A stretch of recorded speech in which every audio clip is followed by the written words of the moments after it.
ശിവന് കണ്ണു നൽകിയ ഒരു വേടന്റെ കഥയറിയാമോ? വരൂ നോക്കാം.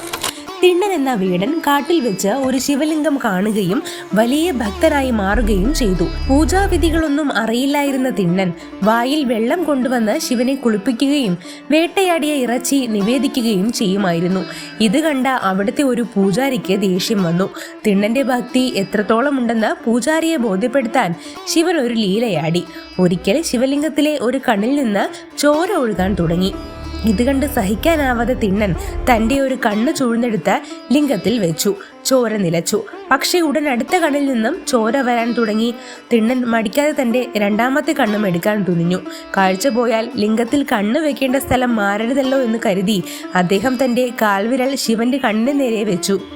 ആ ഭക്തിയിൽ പ്രസാദിച്ച ശിവൻ പ്രത്യക്ഷപ്പെട്ട് അദ്ദേഹത്തെ തടയുകയും കണ്ണപ്പൻ എന്ന പേര് നൽകി അനുഗ്രഹിക്കുകയും ചെയ്തു. ആചാരങ്ങളെക്കാൾ വലുതാണ് ആത്മാർത്ഥമായ സ്നേഹം എന്ന സന്ദേശമാണ് ഈ കഥ നൽകുന്നത്. പ്രിയപ്പെട്ടവരെ, കഥ ഇഷ്ടമായെങ്കിൽ ലൈക്ക് ചെയ്യണേ.